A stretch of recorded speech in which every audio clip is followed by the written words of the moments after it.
I got my first video game console for Christmas of 2011. It was a Nintendo 3DS with a copy of Pokemon Soul Silver. I instantly fell in love, getting lost in the world of the Johto region, spending hours on routes catching every Pokemon, talking to every person, and being stumped on areas I couldn't get to. I have played video games before, but I have never been as hooked as I am now. Though I love Pokemon, and picked up some new favorites like Mario and Super Smash Bros., I never really followed the news around it, never looked online to see what was popular or upcoming. When I went to the store, whatever they had on the shelf was what they had, and the only information I had to go off of was the back of the box. I've made some good purchases, and some bad purchases, but in the early years of gaming, I have an attachment to all those games, good or bad, and that's what made gaming magical to me. Around late 2013 and early 2014, I started becoming more aware of the internet and YouTube, and watched previews and reviews of upcoming games, and started to influence my purchases. I watched the archive of Nintendo Directs and other live presentations, but the first one I decided to watch live was E3 2014. I remember watching it on our basement TV, on our 2010 Roku box, and that presentation was something else. I've never seen this amount of quality and quantity of games being shown at once. I thought Super Smash Bros. Brawl looked good on the Wii, but Super Smash Bros. For Wii U looked excellent. I was never really interested in The Legend of Zelda before, but after seeing the fast-paced action of Hyrule Warriors, it looked amazing, alongside the open plains of Zelda Wii U. But out of all these games, one caught my eye more than any other: Splatoon.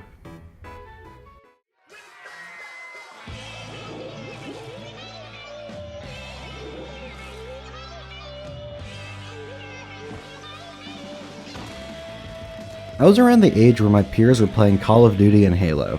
While I've had played those games before at friends' houses, it never really grabbed me. It was a mix of being sensitive to the violence going on screen, not owning an Xbox or PlayStation, and my parents being very against violent video games. I'm not really sure what captured my attention with Splatoon. Was it the colorful atmosphere? Was it the unique take on a genre I liked gameplay-wise? Was it the rock motif of the trailer song? Well, looking back, it was all of those combined. I didn't have a Wii U at the time, and I knew I wanted to get one at one point to play the new Nintendo games, but Splatoon really made me want a Wii U, and with it being announced to come out in 2015, I couldn't wait for it to release, and consumed all the trailers, previews, and news articles leading up to launch. I did end up getting a Wii U for Christmas of 2014, but Splatoon was still a few months off, but starting around then, I was saving up money so I'd be able to buy the game on day one.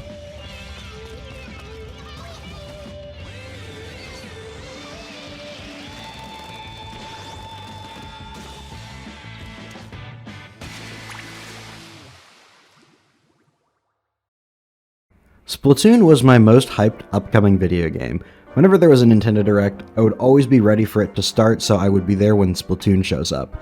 I'd read all the previews and listen to people's opinions about the game who have played it. I even watched the E3 2014 show floor gameplay on my 3DS through the Nintendo eShop when you were still able to watch videos from there. To say my hype was through the roof would be an understatement. But for me, everything was leading up to the May 7th, 2015 Splatoon Direct. I remember exactly where I was when I watched it. I was on my dad's phone while waiting for him to finish up a meeting after school. This Direct revealed so much about the game. All the new weapons, stages, gears, characters, progression systems, online mode, and free updates. But the most important thing to me was the announcement of the Splatoon Global Testfire. You were able to demo the game for an hour at a time at certain intervals, with the first one happening Friday night and the other two happening on Saturday. I was so ready to finally play the game. Since the last playable demo was at E3 2014, it was very different from what was originally shown, so I was excited to see what's new. I played all 3 hours and didn't miss a single time slot, and it was just as fun as I was expecting. I didn't fully understand the motion controls on top of not being great mechanically since I haven't played many shooters before, but I was committed to getting better. And later, they announced they were going to have one more 1 hour long session on May 23rd. I made sure to play that one too.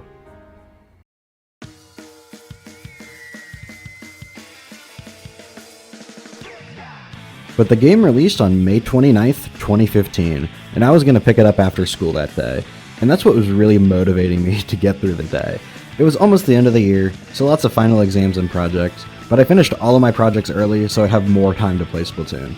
My father picked me up from school and we stopped by GameStop to pick up the game, and was generous enough to get me an amiibo too. And when I got home, the whole weekend was cleared out just for Splatoon. That first weekend was magical, and easily spent 12 hours playing the whole game across the 2.5 days I had. It was a new experience that I've never had before. I've played new games on launch, but here we have this entirely new thing, where you have an entire new community of players trying to figure out what the hell's going on. So much wasn't known about the game, which was what made it special too. Not knowing what I'd unlock with each level up, not knowing what each new weapon or gear ability did, waiting for 4 goddamn hours to play new stages, it was all magical. Despite clearing the single player and reaching level 20, the old level cap of that weekend, I never got bored, and this was the first time in gaming I felt a part of something. And with this game getting more free updates as time went on, my hype never died down. Only 3 days later, on June 1st, there was a Nintendo Direct Micro, and Splatoon was featured heavily. 1 new weapon, the NZAP 85, 1 new stage, port mackerel, and the introduction of ranked battles, with the first mode being Splat Zones. This is a very quick turnaround time for updates, and now with the introduction of ranked, there's a new massive goal to strive for. One thing I liked about the updates in Splatoon 1 was the sense of mystery. Since this was a brand new series, we had no idea what the updates would entail. No old stages or weapons to expect, no previous release trends to make predictions, truly everything was on the table. That summer was dedicated to playing Splatoon. I didn't have many friends who owned a Wii U, much less the game, but my 2 best friends did, and the 3 of us played all summer. We played all the new weapons, stages, and ranked modes when they dropped, but the big thing for us was the version 2.0 update in August.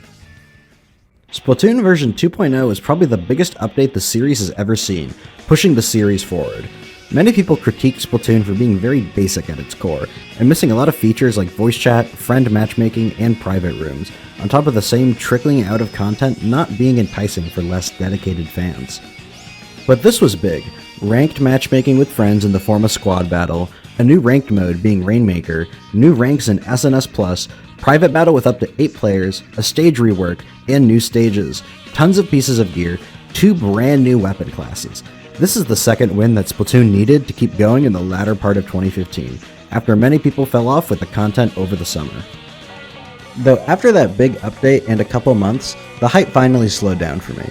I would still log on to check out the weekly weapons and infrequent stage drops, along with playing Splatfest, but I started to play other games. Even going into the new year, I wasn't all too hyped, as the new content wrapped up in January and there wasn't much to look forward to.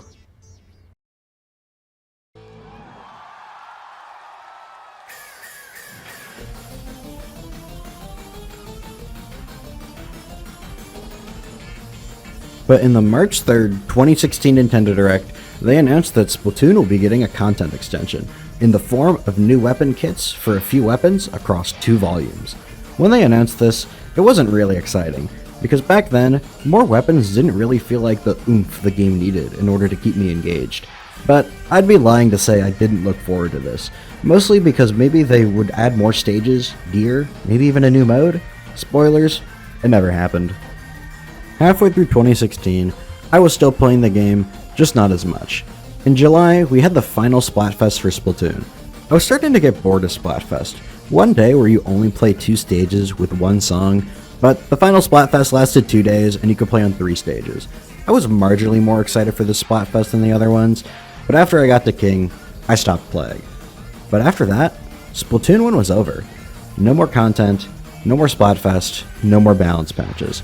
And my time was starting to be taken over by more games, like Overwatch and Minecraft. I would infrequently play when I was in the mood, but I never thought about the game too much, and many people shared the same sentiment, and we weren't sure on how much staying power this series had.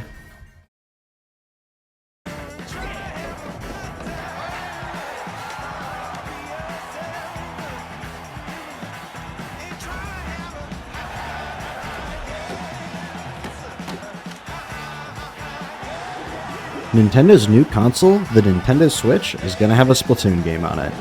People were conflicted if it was a port or not, but either way, I was beyond excited. We didn't get any more information for the remainder of the year, and we'd have to wait for more come January.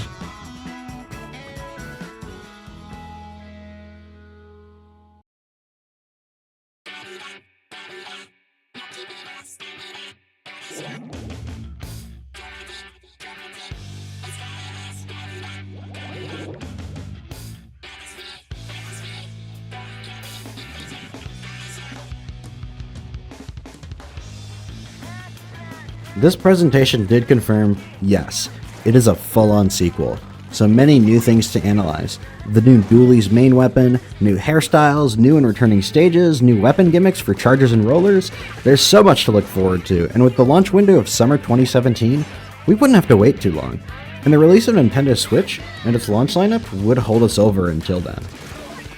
I also think this presentation made Hisashi Nogami, the producer of the Splatoon series, a household name for fans, as in the future, he showed up a lot more in presentations and announcements, and it was always great to see him on stage, passionate about the game he made. This really got me back into Splatoon, so much that I decided to create a Discord account and join some servers to find some like-minded players, ones who were playing Splatoon in preparation for the sequel in the next few months, people to play the game with, and watch all the new news together in the build-up to release.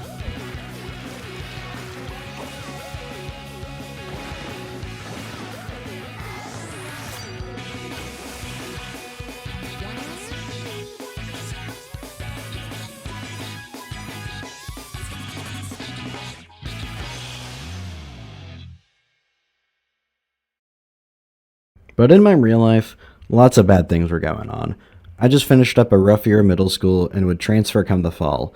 Video games were my only escape from reality, but I wouldn't realize the effects it had on me until later on. Oh, hi there! We of the Squid Research Lab have returned to present our latest findings, so buckle up and keep your tentacles inside the vehicle at all times. It's been 2 years since that fateful day when the inkling squid species hooked me with its amazing abilities. To shoot ink in humanoid form and to swim through ink in squid form. This Splatoon Direct was great, just like the previous one. New and returning stages, new weapons unveiled, new looks at the single player and cooperative modes, along with the confirmation of free updates going forward. While the structure was similar to the pre-launch Splatoon 1 Direct, I think this one felt much more exciting, as the Nintendo Switch was a new console and more eyes were on Splatoon than ever before. On the morning of July 21st, 2017, I was at Best Buy before they opened to make sure I can get in as soon as possible. But in retrospect, it might have been better to go to the Walmart or Target in the same shopping center, as they opened earlier than Best Buy's 10 AM. Though, I was able to secure the game and the amiibo, and when I got home, I was set. Finally, the game that justified me getting a Switch so early was here. Playing through a new game on launch is always an experience, and this one was the best so far. Going through all the new weapons, gears, stages, hairstyles, music, salmon run, and single player had me elated. I probably played 12 hours that day. I remember getting on around 10:30 in the morning and ending around 10 PM. I don't think I ate during that entire time period. I was just that engrossed in the game. It helped that my Splatoon buddies online were also getting on all throughout the day to play, sharing tips and tricks, discovering new things, and experiencing all the new stuff. I never felt bored, despite many critics' pre-release reviews talking about how the game was very samey and only carried by the new console hype. But I didn't care. I was having the time of my life. On top of it being a new game, and with weekly content giving you a reason to log in, the rest of my summer vacation was spent playing the game. I was 13 years old and in middle school. What else are you supposed to do over summer break? But summer doesn't last forever, and come September, I needed to go back to school, and I didn't have as much time for gaming. For Splatoon 2, September and October were more of the same. The standard content was released frequently, but it never felt old, as it was hard to predict what was coming next, as the reveals and launches of stages and new main weapons really kept everything fresh for me. Though, for many people, it was starting to die down. But in November 2017, Nintendo dropped a big trailer for Splatoon 2, version 2.0. This reinvigorated the player base. 4 new stages, 3 new main weapons, tons of new gear, music, hairstyles, and even more uncovered once the update dropped. This happened over break for me, so I was able to put all of my time I wanted to into this new update. Splatoon was an escape from the real world. I had a bad time transitioning to my new school. I had no friends, and people had a distorted perspective of me as I was depressed and shut myself off from others. Though, I didn't mind that. School was just a place to do work. Nothing meaningful came from there. I would just go there, do work, go home, and forget about it. These people didn't get me. I was nerdy and liked video games. All my other classmates liked sports, celebrities, and the like. I didn't feel lonely anyways. I had my online friends, people who really knew who I was and understood my struggles. So, I was okay shutting myself off from these people. But with the turn of the new year, things have only gotten worse.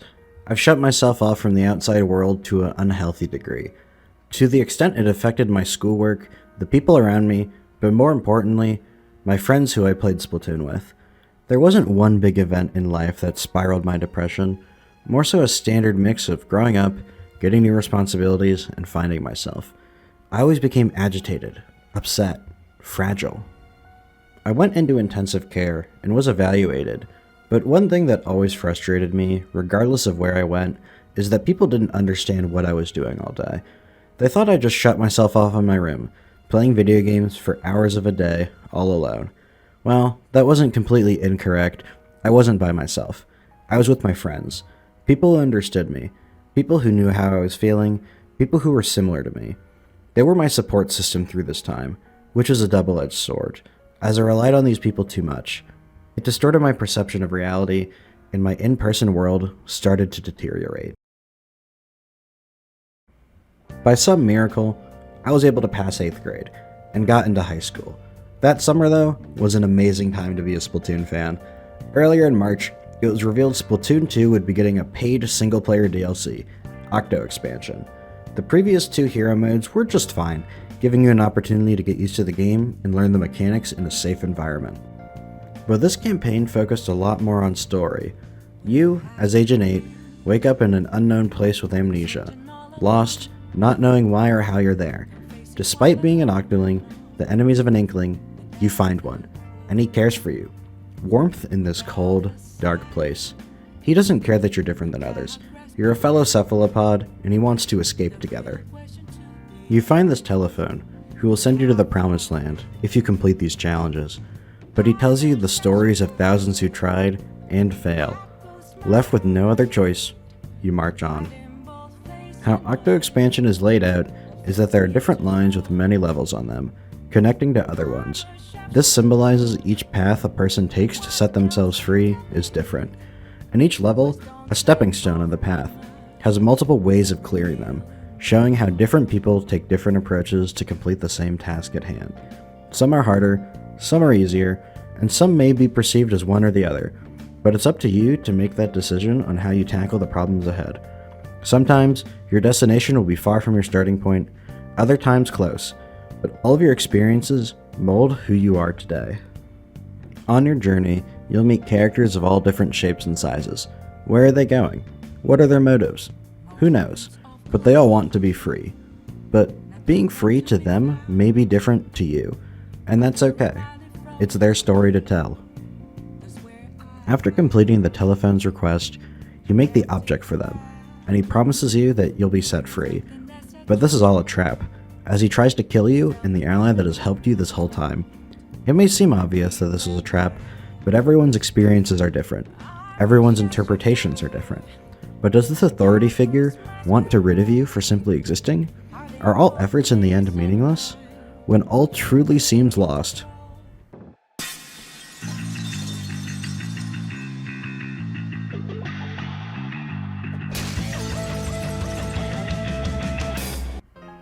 someone came to save you.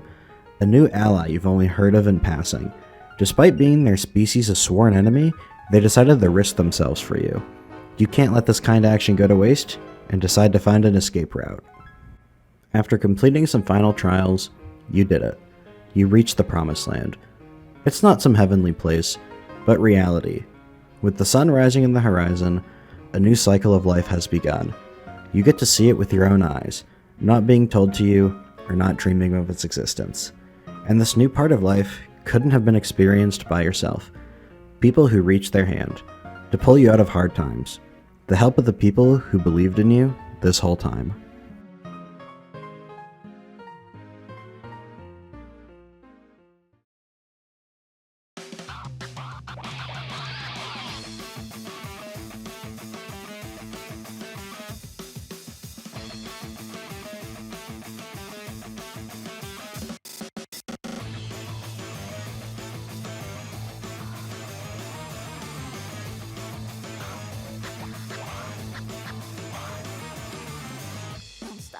Though come September, not only a new school year, but something much more exciting. Splatoon 2 version 4.0. This is a trailer every fan remembers. Kicking off the September 2018 Nintendo Direct, we go right into Splatoon 2, confirming a new stage, new music, new gear, reworks to Splatfest, and the most exciting to fans, third kits, new sub-weapons, and special weapons. Instead of Sheldon's picture turning, we got the Kensa Collection, which had this awesome monochrome design. This really invigorated the fan base. We were only promised content for a year, but after the 2018 World Championships, we were shown a bit more. I thought that it might only be a couple more months, but with more weapon kits, Splatoon updates will probably continue into next year.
Later that month in September, we got a taste of what 4.0 had to offer, as the first set of new kits released, reworks to Splatfest, and a renovated Starfish main stage.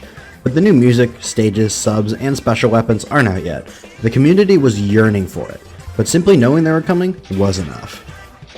In early October, we finally got what we were waiting for.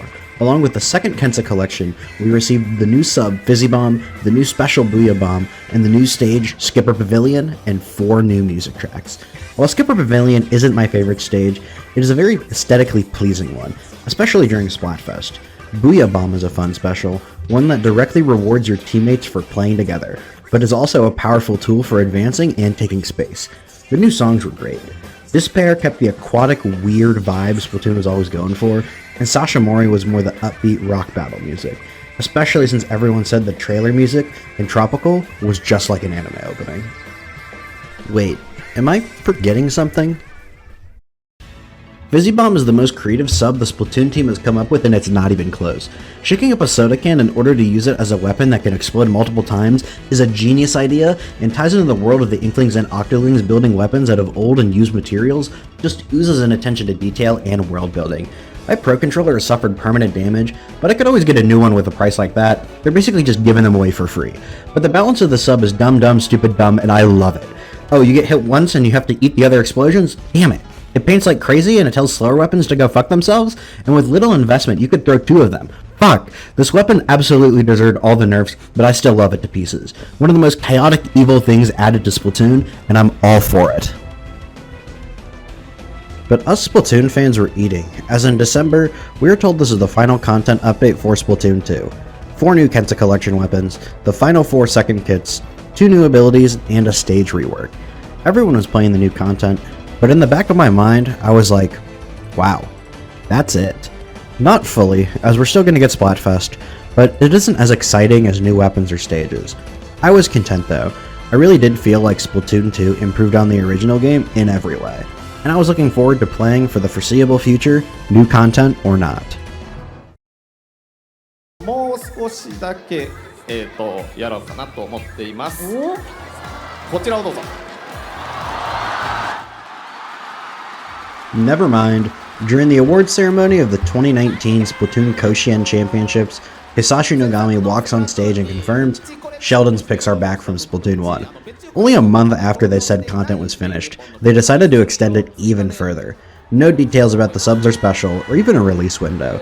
This still hyped up the player base and was a great way to start off the new year. Another thing about the start of this year is that I was starting to fit in. It felt weird. I didn't fit in for such a long time, I almost forgot the feeling of being welcome. Some of that unwelcomeness was due to how I thought others perceived me, and many of those feelings were detached from reality. I had friends who had similar interests, we played games together, and we hung out. It was a similar feeling to those I met during my worst times. People who understood me. People who were there to pull me out of that darkness. My view of reality was more grounded, more real.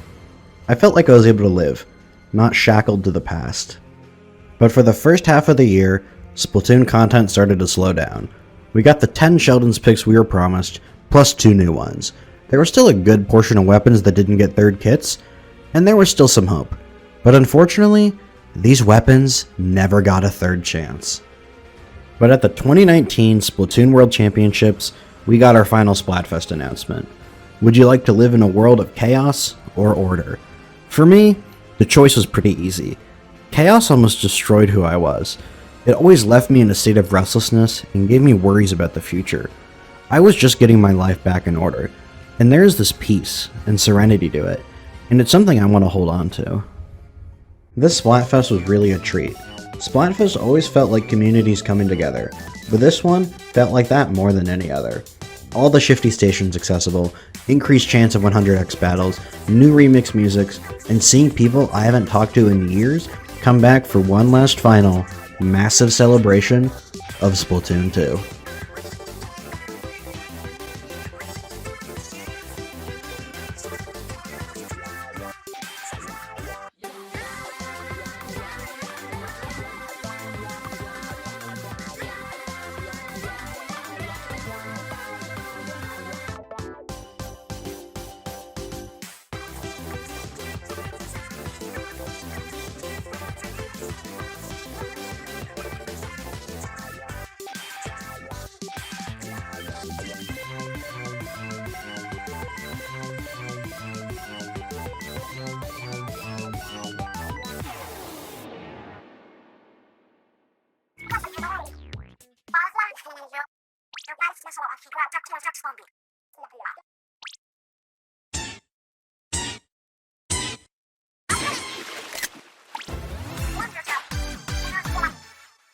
Well, the Splatoon community sure is fickle, and Chaos won with a full sweep. It was sad in a way. Not that Team Order lost the final Splatfest, but because that was it. Splatoon 2 is over. I was still going to keep playing the game, and we knew we were still getting balance patches, just at a much slower rate, and it really isn't the same. This game, the one I've had the most fun with, the one that introduced me to my closest friends, the one that helped me during my lowest point. It's bittersweet. I still play lots of Splatoon, but not as much as I used to. I focus more on school and my social life, along with other games. 2020 is a year most people don't remember fondly, for a good reason. A rapid change in lifestyle for many, staying inside most of the time, limiting human interaction. It reminded me of my time not too long ago where I would stay inside, depressed, not wanting to interact with the world. While I think I handled it much better than others, being a natural introvert, some aspects brought me back to the time that I wanted to escape. With a lot more time on my hands, I decided to really try to do YouTube, but this time, seriously. I've had previous attempts, mainly in 2015 with Splatoon and 2018 with Splatoon 2, but I was young and stupid. And now, with more knowledge and patience under my belt, I decided to take a crack at it, and really start learning how to edit and make YouTube videos.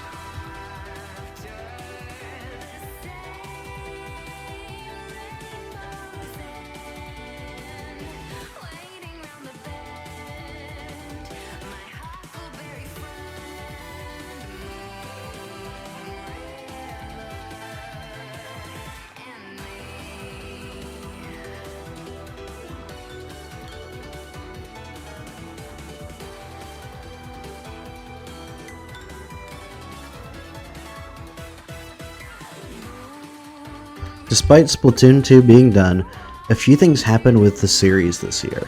Firstly, is that they're going to be rerunning Splatfest for a bit in Splatoon 2. A nice way to get players back together and bring a little bit of that community which has slowly been dying since the stop of updates. But Splatoon as a series also turned 5 years old this year, half a decade ago. It seems strange. A whole 2 games were able to be released and completed in that time. 5 years felt like a long time, which to an extent is, and it felt that way more so since I was younger, so 5 years was almost a third of my life. I was also in a very different place, just starting middle school and now grounded in high school, with this uncertain, looming aura over it. While I love Splatoon 2, I was pretty set on this series being a once per console thing. I'll still be playing Splatoon 2, but Splatoon 3 is a good 4 to 6 years out, so I should enjoy my time with this one before it fades away.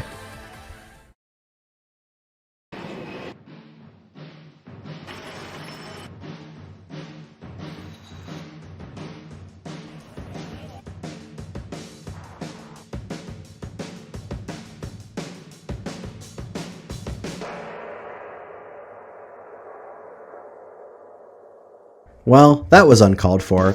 I really wasn't expecting Splatoon 3 to come out this soon. Well, the trailer did say 2022, so we're waiting at least a year for it. I was still excited. The trailer looked great, with a new rendition of Splatak, this Wastelands aesthetic, new special weapons, a bow, the weapon people have been wanting the most. This definitely pumped up the Splatoon community, especially since 2020 was a pretty silent time for the game, with just balance patches and Splatfest reruns. There's quite a bit to analyze with this trailer, but all of it's in its early development, so I was looking forward to what the future holds.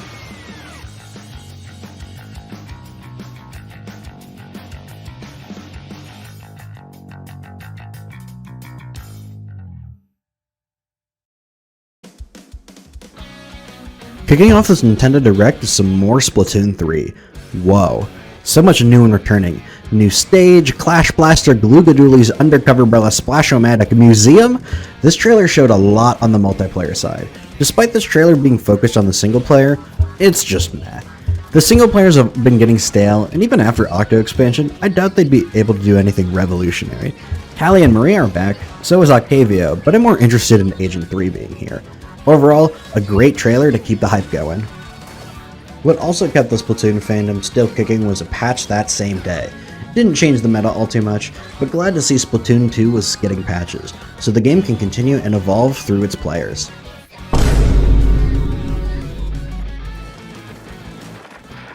"2021 is a great year for Splatoon fans. After the lackluster 2020, within and outside of the series, 2021 gave fans something to look forward to in the future, along with showing the longevity of the brand. But moving into 2022, we are excited about what to see next, as the game was set to release this year, so this is really time for Nintendo to kick marketing into second gear. Our third trailer for the game was in the February 2022 Nintendo Direct. This time, it was focused on Salmon Run. I liked Salmon Run in Splatoon 2, but after a while, I just stopped playing it. It got way too easy at a certain point, and the rewards weren't really worth it if you were like me and played for thousands of hours. Still hopped on once a month to get the new gear though. This trailer felt very generic. New stage, 2 new bosses, the new egg throw mechanic, which is a great addition, and a teaser for a giant salmonid at the end. But we finally got a release date, summer 2022, which was to be expected. I was thinking maybe June or July, but thankfully for the human race, we didn't have to wait long to find out. Nintendo posted the release date trailer for Splatoon 3. It showed off player banner customization for the first time, Eeltail Alley in its final state, a new sub-weapon, new special weapon, some weapons final kits, Tentamissiles, Judd and Little Judd return, medals, new victory animations, and finally the release date, September 9th, 2022. Summer. I also wanted to say that I predicted the future from this video. Anyways, this really started the mainstream hype cycle for Splatoon 3, as we got very frequent snippets of information dropped on Twitter, and more advertisements started to come out. This might have been the best time to be a Splatoon fan. A new game is around the corner with so many new weapons, stages, mechanics, and so much more that was unknown. Splatoon wasn't a smaller series anymore. It was one of the big Nintendo franchises now, and they knew that leading up to launch. This summer was great. I just graduated high school, so I didn't have many things to do before going to college. This time was spent playing Splatoon 2 and trying to make content around it, with varying levels of success. It was bittersweet in a way. Splatoon 2 turned 5 years old this summer and didn't really feel that old, probably because updates lasted quite a bit longer than the first game, along with the third one building hype for over a year. Just as tradition, a Splatoon-focused Nintendo Direct aired a few weeks before the game came out. This basically revealed everything about the game. A new weapon class, new special weapons, new and returning stages, new abilities, new characters, new idols, but the thing everyone was excited a Splatoon global test fire to try out the game over the weekend for free before it was released. I was excited. It felt like Splatoon 3 was really here. Over the next week, people were waiting for the demo software to go live just so they could move around and play in the tutorial. This is a random memory I had. People were waiting for the demo to go live so they could data mine the game along with looking at all the player characters in the plaza in order to find the final kit on each weapon. I remember where I was when this happened. I was in line waiting to get my driver's license at the DMV. I checked my phone a little after the software went live and I saw it. GooTuber, for the first time ever, had a seemingly viable kit. Torpedo sounded like a great option for it, and everyone was dreading the return of Tenta missiles, and this was one of the 3 weapons that had it at launch. I still had a vanilla Switch, the one I got at launch, but to coincide with the launch of Splatoon 3, they released a special version of the Switch OLED for it. I usually buy the console upgrades, but I didn't have a Switch OLED, so this was the perfect time for me to pick one up to really carry the hype until launch. But the test fire was great, as 3 teams meant the questions would be more complex and interesting, along with Tricolor Turf War really spicing up Splatfest, giving you another reason to play after hitting max rank on day 2. I know everyone and their mom has said this, but I really do miss Shifty Station, as I think their layouts were a lot more out there, and even their matching aesthetic worked for Splatfest, but I still like Tricolor Turf War, even though it was unbalanced in the beginning. But with the Splatfest over, people were eagerly awaiting the launch of the game. Me though, I had my mind on something else. This was the first week of university for me. I really didn't know what was in store for me. I'm a natural introvert and was worried about fitting in and making friends, along with adjusting to this new way of life away from home. I've had the goal of studying economics since high school, so following the preset path for me was one weight off my shoulders. But there's still a ton of branches with a ton of different outcomes, all covered by the fog of the future. During my downtime of my first week, this really made me think. Every Splatoon game was released during an important transition in my life. Splatoon 1 came out at the start of middle school for me. The academics were becoming harder, and you just had more responsibility. Splatoon 2 came out when I was switching schools, an awful mental place for me, where video games were my only unhealthy escape from reality. And here comes Splatoon 3, releasing the first week of university, a place where I come into my own and find myself. A place where the rest of my adult life will be determined by the actions I take. The release of Splatoon 3 was just as magical as the other 2 games. This time, I stayed up and purchased it digitally, as I didn't have a way to pick up a physical copy, and one couldn't be shipped to me till Monday. That first game where everyone's using Splattershot Jr. with no unique player names, banners, or titles, I remember being in a Discord call with a group of friends, and I queued into my first game and got matched with a friend by chance. We won. Sorry about that. The community was still there, discovering new things together, unlocking gear and weapons, trying out the new stages, filling out the catalog, customizing our lockers, listening to new music, trying to master the new mechanics. Despite this being the 3rd game in a relatively short amount of time, much to the general media's dismay, this didn't feel like some cheap cash grab. Of course, anyone who didn't really like the other 2 games wouldn't have their mind changed on this one, but those who did got a unique twist on things that made it feel fresh but familiar.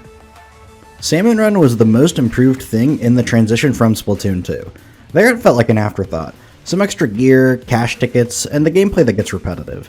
In Splatoon 3, there's a few new bosses and special waves, but the big ones are its own training room, private matches, the ability to throw eggs, access to new specials, and the biggest one, the introduction of King Salmonids, which reward you with fish scales, which allow you to buy gear, work suits, locker items, and banners. The only king available at launch was Koizuna, which was more than fine, because there's always a chance for him to appear at the end of your games, so at the end of a hard shift, you could be jumped by a tough enemy. Salmon Run is so much more replayable, and I'm so happy for it. I was happy, and so was everyone else, as Splatoon 3 became the fastest selling game in Japan of all time on its opening weekend. I think the 3rd game really cemented itself in the general gaming space.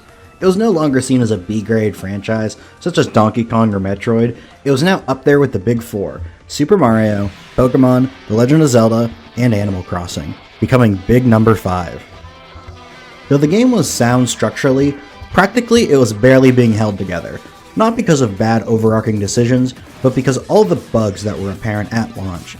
This is probably the buggiest first-party Nintendo game at launch ever. Weapons hitting through walls, Mudmouths teleporting everywhere, Ultra Stamp trying its best. It was even discussed on Japanese public radio at one point. スロッシャーが強いってごめんなさいねこんな武器の名前までここで言う内容じゃないかもしれないんですけれどもスクリュースロッシャーが強いよっていうことを伺ったんです Despite not having X Battle or League Battle at launch, which was much to the community's disappointment, I didn't mind it too much. Having a million things to do at launch could be overwhelming, and when they did add them, it would give reasons for more than the hardcore base to come back. I wasn't quick to adapt to the new mechanics of squid rolling and squid surging. They felt a bit off, but I knew I'd eventually get better with practice. But I also wasn't quick to adapt to my new life. Being the introvert that I am, it was hard for me to make friends, and seeking guidance didn't always result in the outcomes I was expecting. My grades started to slip, I was falling into old habits, and I wasn't happy. I realized, if this keeps up, I'll go back to the place I swore I'd never go to again. Come the new year, Splatoon updates were fresh, as it was a big content drop on a once per season cycle, which I preferred over the somewhat small and sporadic updates the past two games dealt with. But while I was getting used to this new take on Splatoon, I was also getting used to this new take on life. I was able to make friends, a group I can call my own. I was able to build connections with professors I trusted, was able to get more involved in different, newer things to expand my horizon. With the first 9 months of college coming to a close, the first 9 months of Splatoon 3 were also. This is probably the least Splatoon I've played after launch. Don't get me wrong, my hours are still embarrassing, but compared to the other two in this amount of time, it was a lot less. Crazy to think, since now I definitely started to do more. Splatoon 3 is really what kicked off my channel. I was still doing videos very infrequently, but with the release of Splatoon 3, I decided if I wanted my channel to grow, I should pivot to a single topic, instead of doing a variety of things. I was also more involved socially, making friends and doing activities I wouldn't normally, along with picking back up my grades. It felt weird in a sense, reflecting on this time period, as I felt like I didn't really have anything tangible to show from my first year of college, but that's okay. I'm improving myself, not worried about others. Heading into the winter, along with ending off the year, Splatoon 3 got a new season trailer, and this one was great. M. Perry Splat Doolies, S Blast 91, the return of Bluefin Depot, and Chirpy Chips back with new music, alongside the introduction of Splatterkiller Screen, Robo Ramen, and the new King Salmonid. This update was very familiar, with the spice of new. Just like my second year of university, a familiar feeling place, but also with new people and experiences to be had.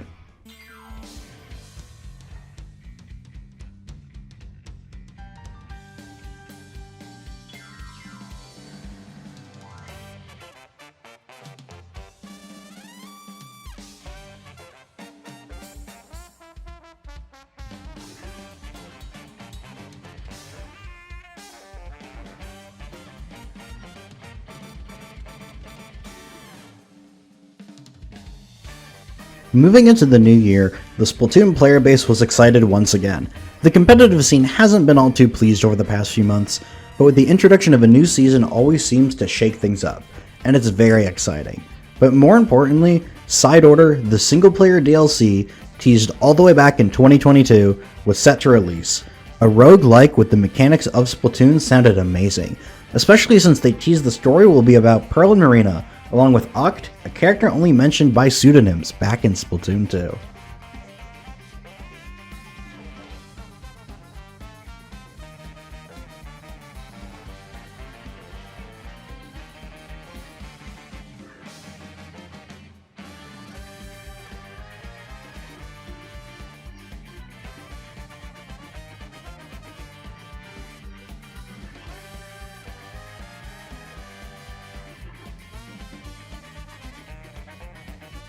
Side Order was fun, but it never really lived up to Octo Expansion, in terms of story, gameplay loop, and aesthetic. It's still fun to go through, but the bosses are repetitive and I burned myself out early on as I tried to go for all the badges. The story wasn't anything too special either, especially fans hyping up Oct, Off the Hook, and the final boss. There are good character moments here and there, but overall, the story felt lacking. Since this is a single player campaign, no updates will happen for it, and since I got all the badges really early on, I'll only ever really come back to it if I have the urge to. It's fun doing a couple runs every few months, but only having 3 bosses really hurts the replay value for me. I think if they added 2 more bosses and 2 more stages, that allow for all the different modes, that would allow enough differentiation to keep each run fresh. Because I've had more than one occasion where I'm on the same stage 4 or 5 times in a single run. Wow, this feels weird. The final season in Splatoon 3, Sizzle Season 2024, is inching closer. These 2 years went by pretty fast, but tons of stuff happened during them. During the middle of the season, waiting for the next one, it always felt like forever. But looking back on it, all of them went by super quickly. I was generally more positive about the update cycle of Splatoon 3. Of course it wasn't perfect, but I was very satisfied with the amount of content and the quality. Many players were burnt out on the subpar kits and the map design, but distancing yourself from it and playing the other modes like Salmon Run or Table Turf Battle or even the single players can give you appreciation for certain elements of the game as a whole. I think what also contributed to the speed of the game to me was that life was great. Ever since starting college, I've been so much happier. I've been able to make friends, I found new things I like to do, I've improved my work ethic, mental and physical health, and finally found out what I want to do with my future. I love studying economics, it's such an easy subject. PPF graph, more like easy peasy graph. I think the one thing that made Splatoon 2 last so long, other than being out for longer, is that I was miserable. Every day was a drag, just aimlessly wandering, not really having a long-term goal to strive for. I was always engrossed in the game and online, and whenever something unique or exciting wasn't going on, it felt slower, even though I was detached from reality. That wasn't the case with Splatoon 3, as I spent less time gaming and more time living. I'd only really play for an hour at most on most days, maybe a few when I got a big group going or there was an event. The amount I played on average in Splatoon 2 is probably closer to the amount I play when I'm in a grind session in Splatoon 3, which is wild to think about. For Splatoon 3's final Splatfest, they went all out. What's the most important to you? Past, present, or future? A tough question for me. My past was filled with negative thoughts and the worst parts of my life. But I can't forget about those who stuck it with me during those times and helped pull me out of an infinite spiral. The future is uncertain, even with the parts that you can't control, but that's what makes it exciting in a sense, not knowing what's coming, but can also bring you stress and doubt. Though for me, I ultimately chose present. It's where I'm living in now. The memories of the past are made through my present self, while future opportunities rely on what I can do now. I'm not sure if future will bring joy or anguish. The only thing to do now is live my life to the fullest. But before the final Splatfest, they hosted a big run on the Grand Splatlands Bowl, which was going to be the tricolor stage for next week. The Salmonids invaded, and we needed to clear them out before then. Even this deep in, the Splatoon devs are truly trying to give reasoning to the events in the world. Make them feel lived in. This was the best big run by far. It was only Grizzco weapons, which is always a treat. Triumvirate was the new boss, a new song that played, permanent big shot cannons to get a massive amount of eggs, Goldies were on day waves, a global counter on how many eggs were collected. The more collected, the more skills everyone would get. Each game was over 160 eggs. It was so much. Looking at the grand big run and comparing it to the launch of Salmon Run in Splatoon 2, it's night and day. Back then it felt so barren, disconnected from the main game. But here it is, a part of it. It really rounded out Splatoon's multiplayer offerings. Oh my god, the Stingray is This perfect music, tracking. like, sometimes this song reminds me of like Star Wars music, Star Wars. like very generic Star Wars. Dash, you have a care to comment? You're a Star Wars fan. It doesn't sound anything like Star Wars music. Yes, it does. I'm not detecting any orchestral overtures at all. Not orchestral, more so like. Do you mean generic science fiction music? We got a lot of stuff in if we want Star Wars in specific. John, don't argue with a Star Wars fan. He'll fucking destroy you. You send me to me. I mean, I'm just not hearing it. Figaro is online now. Oh god. Like, What honestly, happened to High Tide? Oh this my seems God. more like the boss music from the single-player campaign when the game first launched, or for Splatoon 2. I mean, unless you're referring to on Twitch the and I Mos was- Eisley Cantina music, that makes a bit more sense. But It's Yeah. like the only... You know what? I hear it. You know what? You know what? I hear it now. It's Okay, tattoo. fine. It's from Tatooine. All the Tatooine-esque sounds. Yes, I hear it. If I were on Twitch and I was browsing, I would stay in here for like 10 seconds and then leave. Yeah. You know, it's better when I have Dylan, him saying illegal stuff that gets me demonetized. When the day came for the final Splatfest, it was spectacular. Completely new sections of the map, brand new songs in the lobby and in matches, 2 tricolor stages, 100 times battle were much more common, and a brand new exclusive tricolor stage. This is the ultimate Splatfest. The final fest in Splatoon 1 didn't feel all too different. In Splatoon 2, it definitely felt more like its own event, but still tied to Splatfest. Splatoon 3's Grand Festival was a celebration.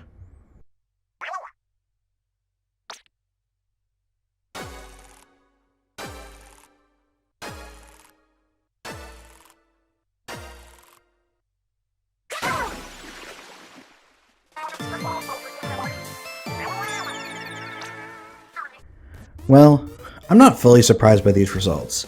Many Splatoon veterans decided to side with the idols that brought us this far. Just like Splatoon 2, it's kinda sad. Not because past won, but because that's it. No more content. Also like Splatoon 2, we were promised more Splatfest, big runs, extra works, challenges, but it isn't really the same. The seasons are these generic templates that slot in old content. It's great that this content's going to be rerun for players who missed out on it the first time, but it isn't as exciting as having brand new seasons with new weapons, music, gear, and stages. In the coming months, it has been shown that the continuation of Splatfest and Extra Work still gave us new themes and scenarios respectively. But still, just like many other members of the community, I've started to play less Splatoon. Not because of burnout or anything, but because life has been catching up to me and I've been more busy. And I couldn't be happier about it. It's all really because I've come into my own during my time here at university. I'm in student organizations with many friends and engaging with all different groups across campus, very integrated within my own department and very familiar with all the professors and many of the students. And I've finally figured out what I want to do with my academic and professional future. When I was younger, I never really understood the difference between college and the school I was in then. Of course, that's normal, as your experiences are limited, and going into my preteen years, I was already sick of school, and the thought of doing it for 4 more years felt unnecessary. Especially when I had older friends than me who had a variable amount of experiences. But those older friends really did open my eyes. There were always discussions going on that I couldn't take part in, as I'd have nothing to add and just ask a million questions. I felt left out, which made me want to research the topic so I could be more involved, and I ended up finding things that I liked. When I was younger, I wanted to make video games when I grew up, which is something I'm sure most young gamers can relate to, but that never ended up going anywhere, as after I took a couple programming courses, I hated it. It took so much time and energy to do a simple task, and even after getting the hang of a few concepts, it wasn't fun, and I couldn't see myself doing this for the rest of my life. But I still loved video games, and I wanted to be involved. And my mix of passion for the industry, along with conversations I've had with my friends I couldn't fully grasp, I was able to find my enjoyment of business, and then later, economics. None of my academic interest I have now would have been possible without the people I met, exposing me to completely new horizons and perspectives, all because of this dumb little Squid Game. Will Splatoon last another 10 years and become a timeless Nintendo franchise? Will it go through its ups and downs throughout its life? Is it more suited to Nintendo now and fade into obscurity in the future? At the time of writing and recording, the Nintendo Switch 2 Direct hasn't happened yet. I'm not really sure what the future holds, which is what makes it exciting in a sense. The past has proven well for the series, giving me and millions of others unforgettable memories. But in the present, I wouldn't be the person I am today. I wouldn't have been able to have these experiences.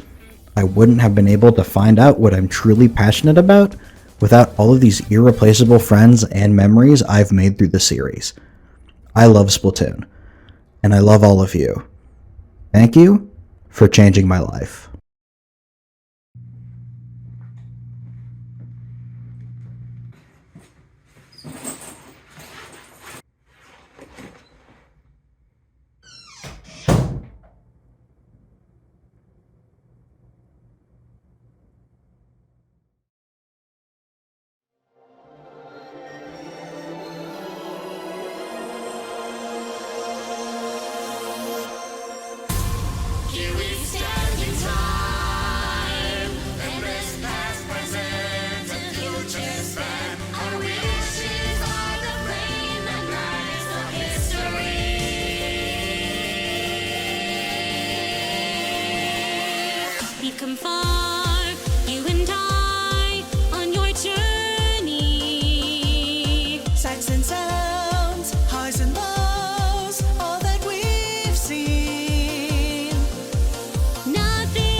chase your dreams? It's right now! Overlapping cycles, fighting every stardom. Nothing can knock us out of our groove. There's no victory without you. Overlapping cycles, fighting every stardom. With you, nothing can stand in my way. Now it's up here, I wanna see it all with you. Here we stand in time. Endless past, present, and future span. Our wishes are the flame that lights up history. Searching down the line, going promise sweet, holding our hands, reflecting off themselves to build a guiding gleam.